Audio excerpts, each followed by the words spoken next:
Aceh, provinsi yang terkenal dengan berbagai julukan seperti Serambi Mekah dan Tanah Rencong serta tanah kelahiran Cut Nyak Dien ini terletak di ujung Pulau Sumatera.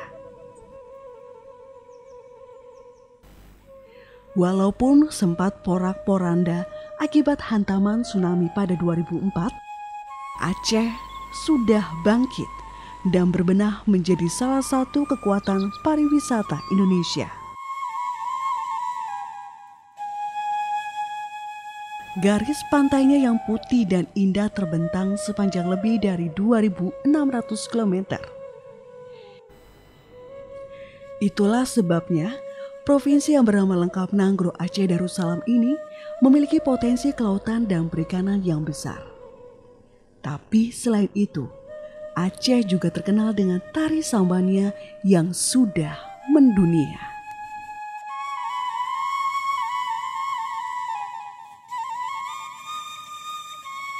Kalau ditanyakan sejarah asal saman ini, siapa penciptanya, itu sampai sekarang kita belum menemukan. Yang membawakannya itu ada. Itu yang disebut dengan Syekh Syaman. Syekh Syaman Al-Hasan Al-Mahdi Al-Maliki. Nah, itu yang mempopulerkan saman sebagai alat dakwah atau media dakwah dalam menyampaikan pesan-pesan keagamaan kepada masyarakat yang ada di Aceh waktu itu. Tari saman yang dikenal khalayak luas sampai di belahan dunia lain ternyata memiliki banyak versi. Sampai-sampai UNESCO turun langsung melakukan penelitian mendalam tentang tari yang menjadi kebanggaan warga gaya luwes ini. Memang perjalanan ini juga lama. Nah, kenapa UNESCO memang bisa menetapkan ini? Itu melalui penelitian, saya kira. Karena penelitian itu juga lama. Sudah 4 tahun dia meneliti saman ini. Karena dia memang waktu itu memang saman ini di luar itu memang saman, tapi geraknya bukan gerak asli. Nah, setelah UNESCO turun, ternyata saman itu bukan itu. Ternyata saman ini yang dimainkan oleh laki-laki tidak boleh dimainkan oleh perempuan. Itu sudah merupakan sebuah ketetapan adat, bukan ketetapan dibuat-buat, tidak, tapi adat. Karena kalau di gayo itu, kalau dimainkan oleh perempuan itu sangat tabu, karena dia akan menepuk-nepuk dada, itu tidak mungkin bagi perempuan.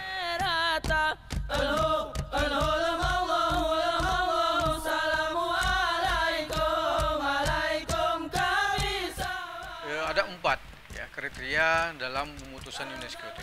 Pertama itu historisnya, kedua filosofinya, ketiga mungkin geraknya yang memang energik, kemudian exciting, kemudian itu ada peran ekonomi di situ, ada 4 itu.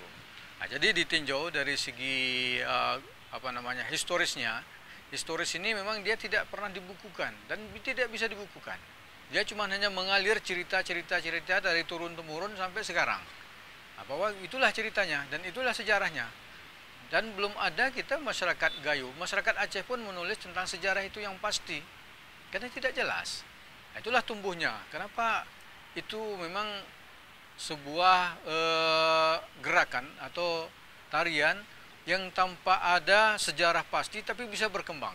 Nah, disitulah keanehannya. Nah, kemudian di situ juga nanti ada filosofinya.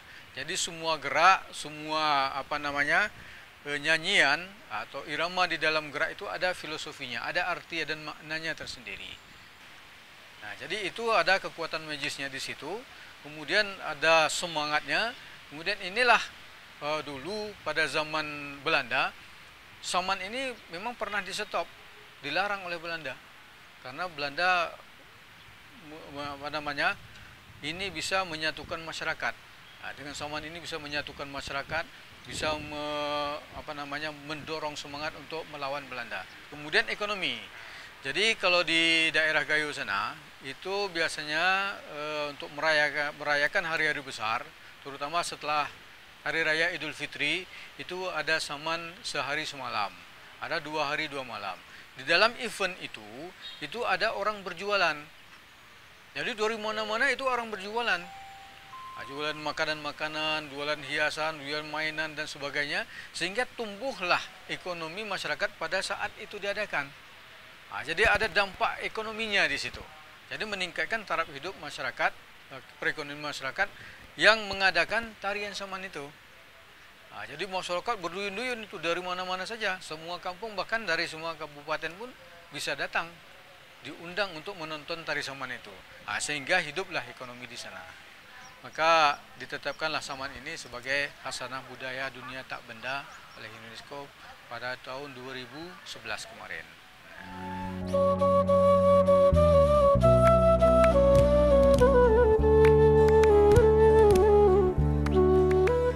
Assalamualaikum.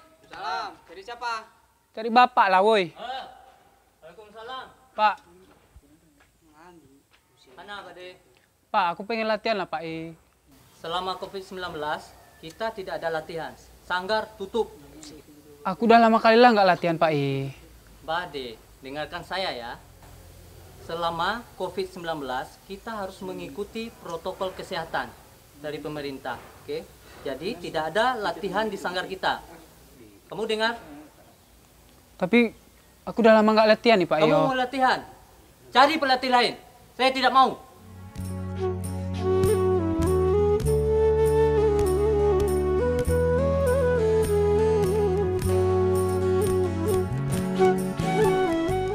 Virus corona yang meluluh lantakan perekonomian dunia menyambangi Aceh juga. Semua kegiatan yang menyebabkan orang berkumpul ditiadakan demi memutus rantai penularan virus corona. Hal ini juga yang membuat Bade murung karena tidak bisa lagi berkumpul bersama teman-temannya menari saman. Maka kemarin itu setelah itu dilaranglah ya, berkumpul-kumpul itu, maka sekarang mulai dari kejadian kemarin memang tidak ada terkena COVID kan. Jadi dengan himbau pemerintah semua kegiatan keramaian itu untuk sementara di stop dulu. Assalamualaikum, Bengi. Jaga jarak, jaga jarak, jaga jarak. Apalah kau nggak jelas kali ya. Kenapa nggak pakai masker? Gimana nih? Kenapa pakai masker rupanya lucu kok? Ya Allah, nggak kau tahu rupanya. Aku lagi kesal nih, Bengi. Kenapa kok? Jangan kesal-kesal dulu. Nengok nih, korban COVID-19 tahun ini. Nengok nih, Aceh, Indonesia sampai ke seluruh dunia udah kena COVID. Nengok nih, udah banyak memakan korban. Bade mendapat pelajaran penting dari temannya. Keadaan saat ini ibarat perang terhadap virus corona. Sudah banyak korban berjatuhan, tak sedikit pula yang meninggal. Nggak tahu lah aku. Pakai dulu maskerku. Ada masker satu lagi, nah. Pakein dulu. Kenapa harus pakai masker, Bengi? Pokoknya pakein dulu. Ini, pakein hand sanitizer nih. Aku tadi dari rumah Bapak Lati itu tahu kok. Disuruhnya aku pulang, Boh. Apa nggak kesal aku kayak gini, Boh? Kayak mana nggak disuruhnya kau pulang, Badi? Keluarganya udah menjadi korban. Makanya disuruhnya kau pulang. Serius mula Iya. Masya Allah, Bengi. Aku tadi tuh udah berpikir negatif aku sama Bapak tuh, Bengi. Allah, Badi. COVID-19 ini nyata, Badi. Asal kau tahu, Badi. COVID ini udah banyak memakan korban. Corona ini virus mematikan. Kalau kau pingin pun latihan saman tuh, pergilah kau ke tempat yang sepi, yang jauh dari kerumunan orang. Minta maaf lah sama bapak tuh ya. Oke lah. Pulang dulu aku, Bengi ya. Makasih, Bengi. Oke. Assalamualaikum. Melarang Bade menari saman sama saja memenuhinya pelan-pelan. Namun Bade seharusnya bisa melihat masalah ini lebih jelas. Apa yang harus kita lakukan di saat pandemi seperti ini hanyalah bertahan hidup dan lakukan kebiasaan hidup sehat serta mengikuti protokol kesehatan yang ditetapkan pemerintah.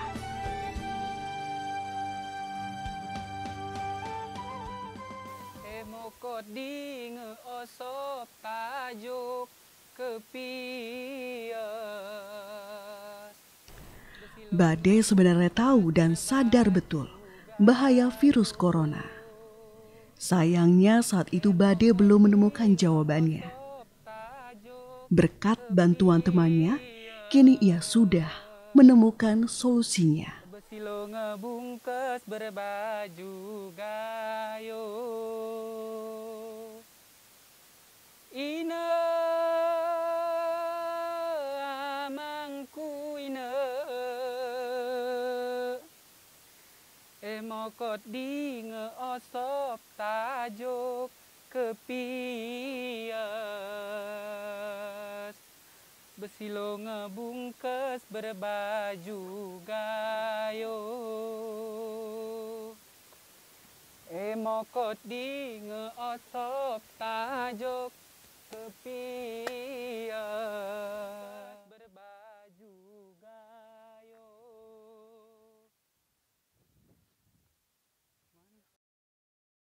Yang bajunya baju kerawang gayo itu, kemudian motif bajunya ada tersendiri, itu ditetapkan itulah sebagai saman itu tadi. Itu kalau di situ terdiri dari dia kan ada lambang gunung. Nah ini contoh ya, ini gunung nih. Ini kan berlekuk-lekuk ini kan, ini gunung. Ini ada namanya, ada padi, ada cemucut namanya, ada kapas di situ. Jadi kalau di dalam baju kerawang itu ada gambar itu semua. Itu ada filosofi tersendiri. Nah, kalau gunung itu menunjukkan bahwa gayo itu ada disebut dengan 1000 bukit. Julukan 1000 bukit. Gayo luas, ya, 1000 bukit. Maka gunung itu banyak. Nah, kemudian ada di situ kapas padi dan sebagainya, itu kan sudah kita tahu artinya kan, kehidupan masyarakat, kesejahteraan masyarakat di situ. Ada juga nanti melambangkan hijau, kuning, merah. Nah, kalau hijau itu biasanya menentukan ketentraman. Nah, kalau merah keberanian kan. Kalau kuning itu biasanya kesejahteraan masyarakat dan sebagainya.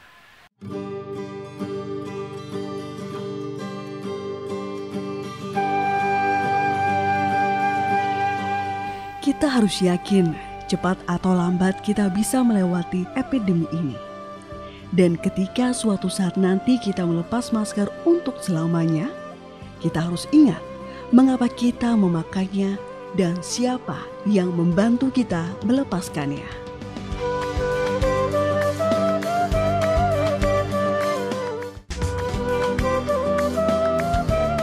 Liriknya itu apa? Makna daripada itu memang itu pesan keagamaan. Nah, pokoknya seperti ini. Ini kalau ini memang kalau dikaji memang banyak kan. Ini memang filosofinya untuk menembus dada itu banyak. Pertama menandakan keberanian. Nah, inilah orangnya kan gitu. Nah, kemudian itu juga nanti kalau kita kaitkan dengan ketuhanan, keibadah kita, itu menghambakan diri. Jadi menghambakan diri. Kan? Nah, kemudian setiap gerak itu harus sesuai dengan lirik lagu. Kalau enggak nanti lagu itu, gerak itu akan kacau. Ada kalau di sana disebutnya sumbang namanya. Jadi seorang saring itu memang filosofinya, walaupun kita berbeda gerak, ya, tapi posisi kita tetap satu. Nah, kita tidak boleh berubah dari posisi, kemudian kita menjaga keseimbangan. Ini filosofinya kan kita kena kepada ya Tut Uri Handayani lah, walaupun berbeda-beda kita tetap satu. Jadi kalau filosofi itu memang kita bawa di dalam gerak saman ini sudah mencakup keseluruhan saya kira. Nah, itu gerak untuk membangkitkan semangat heroistisnya, kemudian kepersatuan, persahabatan di situ sudah semua. Makanya ini mungkin dari pihak UNESCO setelah meneliti, mempelajari, maka ini cocok sesuai dengan ini diangkatlah ini sebagai budaya dunia tak benda.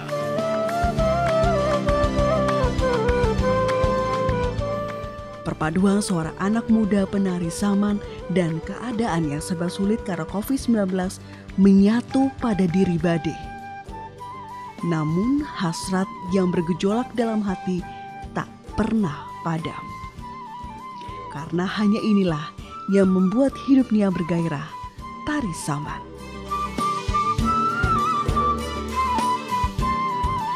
Ya, kita berharap terutama kami ya di daerah Gayo dan juga Aceh, setelah memang saman ini menjadi milik dunia, ini bukan milik Aceh deh, bukan milik Indonesia juga lagi, karena ini sudah diakui oleh UNESCO. maka ini adalah milik dunia.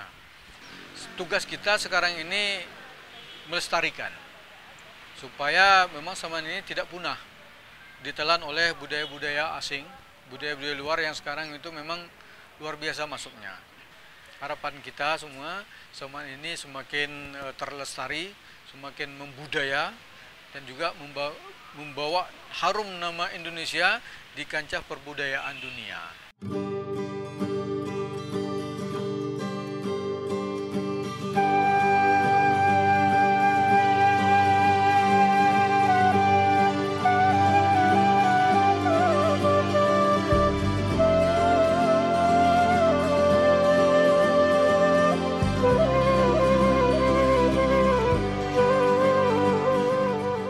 Karena bagi Bade, tari saman tak mati suri di tengah pandemi.